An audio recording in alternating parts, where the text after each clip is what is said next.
Oi pessoal, a paz do Senhor Jesus, aqui quem fala é Ana Beatriz. Sei que estou um pouco sumidinha, né? Falharam aí alguns vídeos, mas ocorreram algumas intercorrências médicas que numa próxima eu conto pra vocês.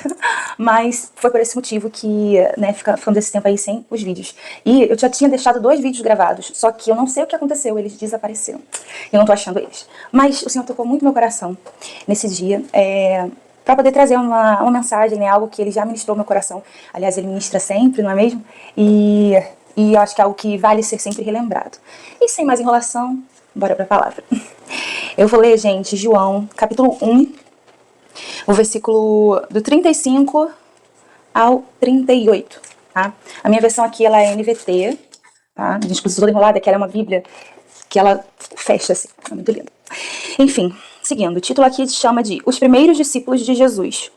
Versículo 35. No dia seguinte, João estava ali novamente com 2 dos seus discípulos, quando viu Jesus passando e disse: Vejam, é o Cordeiro de Deus. Ouvindo-o dizer isso, os 2 discípulos seguiram Jesus. Voltando-se e vendo Jesus que os 2 seguiam, perguntou-lhes: O que vocês querem? Eles responderam: Rabi, que significa mestre, onde estás hospedado? E o título que veio ao meu coração e que eu daria essa passagem é: Jesus, você tem feito dele um mordomo? Ele é um mordomo ou ele é o salvador? Ele é aquele que dirige a sua vida ou ele é um gênio da lâmpada a quem você recorre para poder ter as coisas que você quer? Sei que é uma pergunta até, assim, impactante, né? Um impacto grande. Mas, gente, é uma pergunta que a gente precisa se fazer ao longo da nossa caminhada cristã. Porque às vezes a gente está ali tão naquilo, nós sabemos, gente, que Jesus, ele cura, ele liberta. Nós sabemos tudo aquilo que o nosso Deus, ele faz. Nós sabemos tudo aquilo, todo o poder que o Senhor Jesus, ele tem. E não tem nada de errado em você buscar, almejar coisas, se colocar ali num propósito clamando ao Senhor por algo. O Senhor, ele... Aprenda, gente, a gente precisa lembrar. Jesus é o mais interessado em nos abençoar. Só que, para e pensa aqui comigo. Se a tua comunhão com o Senhor ela é só baseada naquilo que você tem de bom dele, você não serve a ele por quem ele é. Você não serve a ele pela presença dele. Você serve a ele porque te é cômodo. E algo que está sendo amplamente noticiado hoje em dia, na verdade já tem uns bons anos, e eu vejo crescendo cada vez mais, é esse evangelho de prosperidade, esse evangelho fofinho. Deus, ele é amor, mas ele é fogo consumidor. Ele é justiça, ele veio trazer a espada, a palavra de Deus, para realmente ali cortar entre juntas e medulas e realmente nos levar a um constrangimento e a uma transformação. E transformação, gente, ela não acontece na nossa zona de conforto. Ela não acontece quando a gente está enfrentando situações incríveis, muito boas. Nós aprendemos também, somos ministrados nesse período, é muito bom. Mas nos momentos mais difíceis, o Espírito Santo ele deseja trabalhar e forjar algo em nós. E eu não estou me recordando a frase exatamente, mas a frase era mais ou menos assim. Inclusive eu vi ontem, eu nem sabia que eu ia gravar esse vídeo hoje. Que ela fala assim: bendita as tristezas que me aproximaram de Jesus. Ou seja, que ele prefere as tristezas que o aproximaram de Jesus do que as alegrias que o afastaram dele. Eu e você enfrentamos situações e coisas que pra gente foi momentaneamente bom, momentaneamente interessante, viver aquela vida longe do Senhor. Era algo ali que foi bom, né, entre aspas, porém que nos afastou completamente de Jesus. Nós precisamos amadurecer a ponto de preferir estar na presença de Jesus, ainda que aos pés dele, chorando, passando por uma dificuldade, do que com um sorriso, que a gente sabe que não é verdadeiro, fazendo tantas outras coisas que o afastam dele. E eu gosto muito de anotar, inclusive essa minha Bíblia, ela é de você anota aqui do lado, ou desenha, então eu faço ou desenhos ou escrita. E nessa passagem aqui eu vi isso escrito. Olha como é interessante a gente falar, registrar as coisas que o Espírito Santo fala com a gente. Ou geralmente eu coloco num caderno, ou dentro dessa Bíblia, né, depois de tê-la eu consigo passar para cá. E eu reli. E eu vou ler exatamente, né, eu vou ler exatamente para vocês aquilo que eu escrevi aqui. Que eu até tinha pensado, não, nossa, mas isso realmente, eu me recordei daquele período, me recordei do que o Espírito Santo me ensinou. E aí eu pensei, vou falar sobre isso. Eu falei, cara, não, mas eu vou ler mesmo, sabe? Que é algo que a gente precisa sempre voltar, exatamente para mostrar isso. A gente sempre precisa voltar nessa humildade, reconhecer e olhar para Cristo como Ele é. E aqui eu escrevi: quando eu encontro o noivo, eu não digo a ele onde eu quero chegar. Eu pergunto para ele onde ele mora.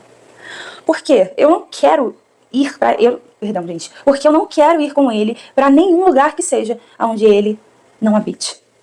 Então, qual é a mesma coisa de Jesus ele conceder certos sonhos que a gente pede. Muitas vezes ele não nos concede porque ele sabe que aquilo vai nos afastar da presença dele.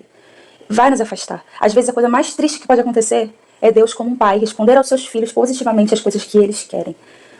Só você colocar se você é mãe, se você é pai. Se você fizesse tudo aquilo que o teu filho quer, tudo aquilo que o teu filho pede, aquela birra que ele sempre faz sempre, se você deixasse seu filho comer tijolo, ou então pegar numa lâmina de barbear, ou então pular de uma varanda, porque isso são coisas que ele quer, né? Mas você consegue com seus filhos? Então a gente precisa entender isso. Às vezes a gente leva a Deus orações que a gente está literalmente pedindo para Deus a nossa morte.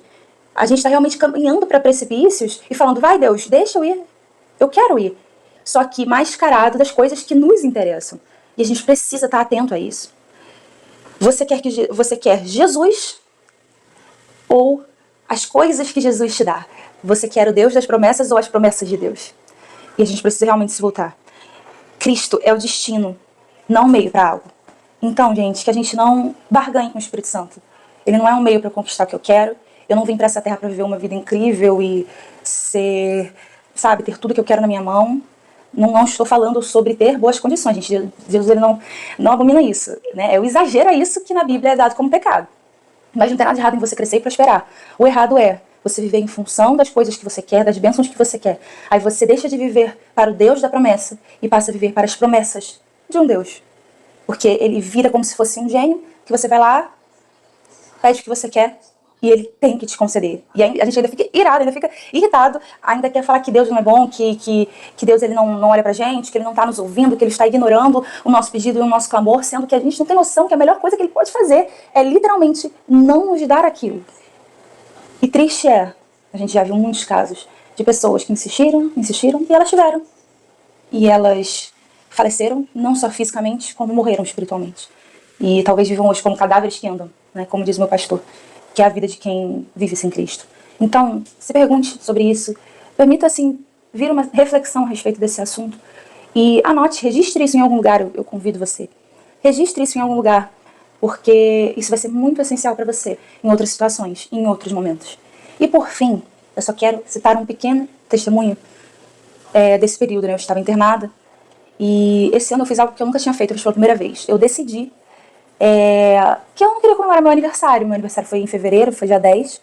E eu decidi que eu não queria comemorar meu aniversário. E isso não tem nada a ver comigo, porque eu amo comemorar, eu amo estar junto das pessoas que eu amo agradecer a Deus de maneira intencional pela nossa vida, pela minha vida, né, pelo que Ele tem feito e pelo milagre que Ele tem feito na minha vida, na minha saúde há tantos anos. E eu decidi que eu não queria, que eu ia ficar sozinha. E o que eu não esperava é que no dia do meu aniversário, dias antes e também dias depois, eu estaria internada. E especificamente no dia do meu aniversário, eu estava em isolamento. Então, eu não pude receber visitas, mal os enfermeiros e os médicos, né, eles tinham que passar por uma outra área, colocar aquela roupa de proteção, higienizar tudo certinho para poder entrar e ter contato comigo. E eu fiquei completamente sozinha, talvez o aniversário que eu fiquei mais sozinha de toda a minha vida. E eu achei que eu fosse ficar desesperada, e eu lembrei exatamente que eu tinha desejado isso. Falei, caramba, o Senhor é bom. Ah, Bia, mas porque ele te deixou sozinha, te fazendo ficar internada? Claro que não, claro que não.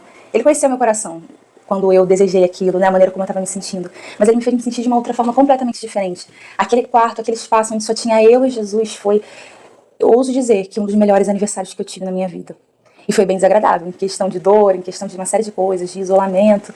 Eu amo ter as pessoas que eu amo perto de mim. E foi completamente diferente, mas o Senhor ministrou de uma maneira tão única no meu coração que esse momento não foi um momento de tristeza, não foi um momento de pesar, não foi um momento de raiva, não foi um momento de solidão, de ansiedade ou depressão. Foi um momento de tanta paz, tanta paz. E eu tava no UTI, né? Você tem um intensivo, que geralmente é um lugar barulhento. Mas foi um momento de tanta paz que eu sei que eu precisava daquele momento com Ele. Então, pensa a respeito do que você tem desejado para o Senhor. Saiba que Ele tem planos muito além dos nossos. E Ele não está aqui para nos conceder algo. A gente não tem que chegar a Cristo já buscando aquilo que Ele precisa fazer para mim, por mim. Mas sim, eu preciso acompanhar. Nós precisamos acompanhar o Mestre. Aonde o Senhor está hospedado? Rabi, aonde você está? Para onde vocês estão indo? Eu quero saber onde o Senhor está. E para onde o Senhor for, ali eu irei também. Então que assim seja na nossa vida. Fiquem com Deus. Um grande beijo. Tchau!